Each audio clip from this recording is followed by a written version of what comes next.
This is the story of a classic sniper who can kill his target several kilometers away, even with his eyes blindfolded. But this sniper used to be an ordinary math teacher earlier. He hated war and guns a lot. But one day, something happened in his life that turned him from a decent teacher to a ruthless sniper. The story begins in a small village in Ukraine, where we are shown a small house. A couple lives in this house who are living their life happily in Ukraine. The name of the man living in this house is Mykola, and his wife's name is Nastya. Nastya was a drawing artist and used to carve various statues from wood. Mykola is a teacher and teaches math to children in a nearby school. He teaches at the school. He is a very good teacher and all the children are very happy with him, except one whose name is Avon. Avon was a very ill-mannered boy. He used to trouble his teacher Mykola at school every day. Avon belonged to a rich family, whereas Mykola was a poor man. Therefore, Avon used to make fun of Mykola's looks and clothes. He wanted Mykola to get fed up with his rudeness and raise his hand on him. Then he would complain against him and get Mykola expelled from school. But Mykola was a very calm person. Mykola was not affected by his words, and he remained happy in his life. Mykola was not able to get news of the world due to the absence of any electronic equipment like TV, etc. in his house. One day, when Mykola was in his school, he heard news on TV that Russia had attacked Ukraine, in which many soldiers were killed, and Russia had captured many places in Ukraine. In the evening, when Mykola came home, he came to know that his wife was pregnant. He was very happy to know this because now Mykola was going to become a father. Both of them celebrated this happiness together. The next day, Mykola said bye to his wife and left on his bicycle to teach the children at school. But while he was on the way, he saw two soldiers standing with cigarettes lit and wearing a different uniform. That uniform was not at all that of Ukrainian soldiers, which made him feel a little strange. But Mykola thought that maybe the government had changed the uniform of the soldiers. That is why Mykola did not pay much attention to it and quickly reached his school. But when he came inside the school, he saw that the whole school was lying empty. Not even a single child came to school. Seeing this, he felt disturbed. Then he saw the news on TV, in which it was being told that Russian soldiers have entered Ukraine to capture it, and now he realized that the soldiers he had seen on the way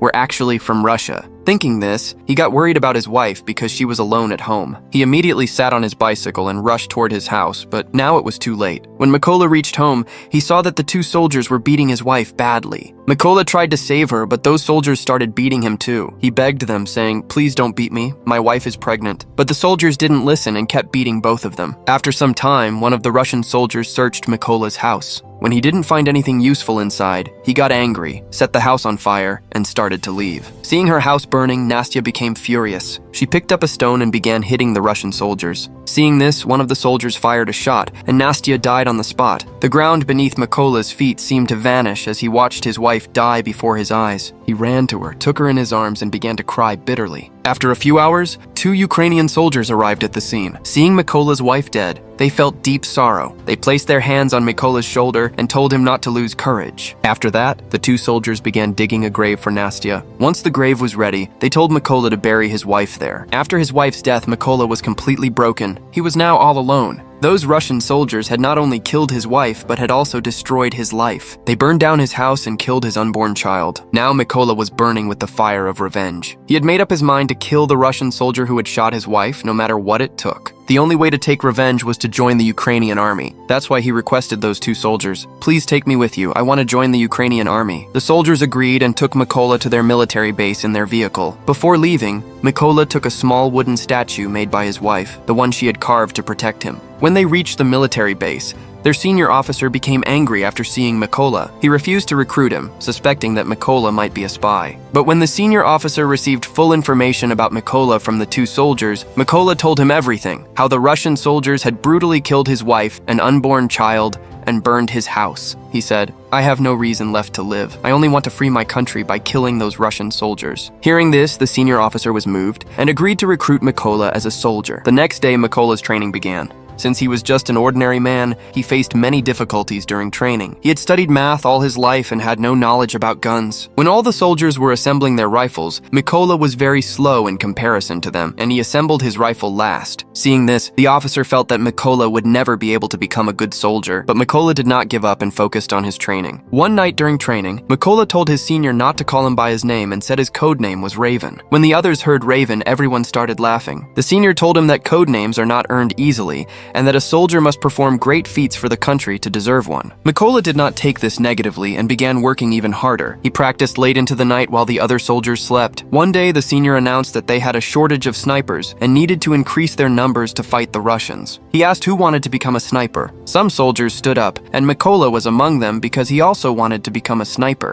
When the others saw Mykola volunteer, they laughed again. The senior told him that he was not ready to be a sniper yet because he could not even assemble and disassemble a rifle properly. Mykola insisted that he could become a good sniper and only needed a chance to prove himself. To test him, the senior challenged Mykola to assemble the rifle in 20 seconds. To prove himself, Mykola blindfolded himself, disassembled the rifle, and then reassembled it. He completed the task in only 18 seconds. Everyone was surprised to see Mykola's speed and dexterity. Those who had laughed earlier now began to applaud him. The senior was also impressed by Mykola and included him in sniper training. During training, Mykola was given an old model rifle while the others received modern weapons. Mykola asked for a modern rifle, but the senior told him he would have to prove himself to earn it. With no other option, Mykola accepted the old weapon and continued. The senior taught that no matter what situation a sniper faces, he must not move even an inch from his position and must keep aiming at his target. To practice this, the senior fired shots near the trainees, and any sniper who moved from his spot was dismissed from training. When it was Mykola's turn, he did not move at all and kept his aim. In this way, he endured the test and passed the sniper training. In the next training, the snipers were shown their targets only once, and then their eyes were covered with a blindfold. During this exercise, they had to guess and shoot their target. Some of the other soldiers passed this test, but when Mykola's turn came, his aim missed slightly, and he failed the test because the gun he had was very old, making it difficult to aim perfectly. However, everyone knew that if Mykola had been given a new gun, he would have hit the target accurately. The next training was even more difficult for the snipers because they had to shoot their targets in the light of flares, and that too in the darkness of night. The senior released the flare and everyone aimed, but no one managed to hit the target. Everyone else had already fired their bullets, but Mykola did not. He realized that it was impossible to aim directly in the light of the flare. So, when the senior released another flare, instead of firing immediately, he estimated the distance of his target using the light from the flare. Using his knowledge of mathematics, he fired a perfect shot. Seeing this, the senior and the rest of the soldiers were astonished. No one had ever completed this task before, only Mykola did. The senior was very impressed with him and gave him his desired code name, Raven. Days passed like this, and Mykola continued training with all his heart and soul. Finally, the day arrived when the results of his training were to be announced. The colonel saluted Mykola and told him that he had passed the test. A few days later, the colonel came to Mykola again and told him to pack his things because they were going on a mission. There was news that some Russian soldiers had captured a checkpoint, and from here, the real story begins. Soon, Mykola's team reached the location and took their positions. Just when they were about to shoot the Russian soldiers, a vehicle was seen approaching the checkpoint. The colonel immediately ordered everyone not to fire. On the other side, the Russian soldiers stopped the vehicle and asked the people inside to come out. They checked their passports and searched the entire vehicle. When everything appeared fine, the soldiers allowed them to go, but kept their passports with them. When those people asked for their passports back, the Russian soldiers beat them brutally. Seeing this, the colonel ordered his men to fire. In one swift moment, all the snipers took their shots and eliminated their targets. In this way, their first mission was successfully completed. After the mission, when everyone returned to the base, Mykola noticed that many of his companions were missing. He grew worried and asked, "Where are the rest of my comrades?" He was told that the rest of the soldiers had been sent on another mission. The next day, Mykola received the news that many of his comrades had been killed during the mission they were sent on.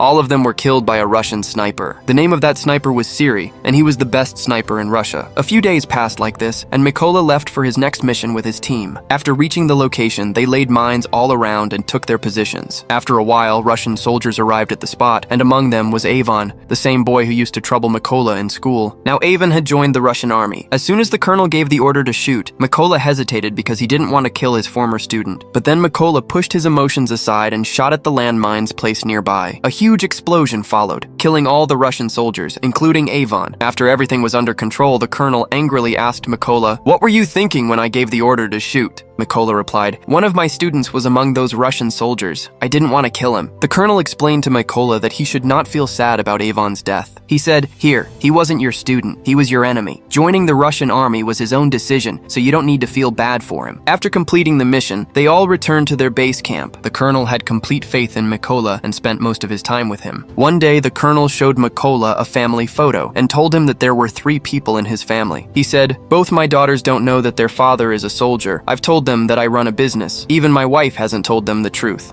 Hearing this, Mykola shared his own story, how the Russian soldiers had ruthlessly killed his wife. During this, Mykola became very emotional, but the colonel comforted him. The next morning, they all left for their next mission. This mission was very important because they had received news that a group of Russian soldiers was going to pass through that route. The colonel and Mykola quickly reached the location and took their positions. After a while, they spotted 2 Russian soldiers waiting for the rest of their team. Mykola then noticed that one of those soldiers was the man who had shot his wife, and that man was now directly in his sights. Mykola asked for permission to shoot, but the colonel refused. Mykola's anger began to rise because the man standing before him had killed his wife. He had joined the army for this very moment, to take revenge for her death. He asked for permission to shoot again, but once again, the colonel refused. Unable to control his emotions any longer, Mykola fired the shot. The soldier died instantly. But the bad part was that the Russian soldiers now knew their location. The colonel turned to Mykola and shouted, "What have you done?" But the worst thing was that Russia's most dangerous sniper, named Siri, was also in position, and now he knew their location. The colonel realized Siri was nearby and began searching for him. Before he could find Siri's location, Siri fired a headshot and the colonel died on the spot. Now Mykola understood what a terrible mistake he had made. The colonel had lost his life because of his error. Mykola learned that the Russians had discovered their position. On the other side, the Russian soldiers began heavy firing and bombing at Mykola's team. Seeing the situation worsen, Mykola decided to retreat. He picked up the colonel's body and started pulling back from their position. Soon he escaped enemy territory and reached his base. Mykola was devastated by the colonel's death and blamed himself for it. He vowed that he would kill Siri and avenge the colonel. Soon Mykola received news of 2 Russian snipers, and he immediately left for his next mission. He reached the location, took aim, and sat down. Soon he killed one of the snipers. While killing that sniper, another sniper shot Mykola in the arm, but he did not give up and somehow managed to kill that second sniper as well. Badly injured, he withdrew to a secret base to let his body rest. During this time, he received a call from the army major, who told Mykola that they had identified the sniper who killed the colonel. After that, Mykola returned to base, and the major began briefing everyone about the sniper. The major said that the sniper's name was Siri, and that he was the best sniper in Russia. He added that Siri's aim had never been wrong to date. Siri had allegedly killed 6 of Ukraine's most capable snipers. Therefore, they should not take him lightly. The major explained that Siri first kills Ukrainian soldiers and then uploads videos of the killings to social media to demoralize Ukrainian forces. He described Siri as a sniper who usually does not change position and hunts his enemies from a single location. Now the plan was made. They would approach Siri's location with 2 teams. According to the plan, the first team would attack the Russian soldiers from the front, and while they were occupied, the second team would strike from behind. Taking advantage of that diversion, Mykola would enter the building and kill Siri. After the plan was finalized, they left for the location. On reaching the site, all the snipers took their positions and began aiming. Meanwhile, Mykola also secretly entered the building, where he saw 2 Russian soldiers engaged in conversation. Without delay, Mykola killed both of them and moved deeper into the building. Mykola gave a signal to his team according to the plan. As soon as the signal was received, the snipers there opened fire and killed the Russian soldiers. On the other hand, Siri noticed that none of his companions were reporting to him. He felt something was wrong, so he went to the roof of the building. A Russian sniper was already present on the roof, but when Siri reached him, he found that the sniper was dead. Panic rose in Siri's chest as he realized that Ukrainian soldiers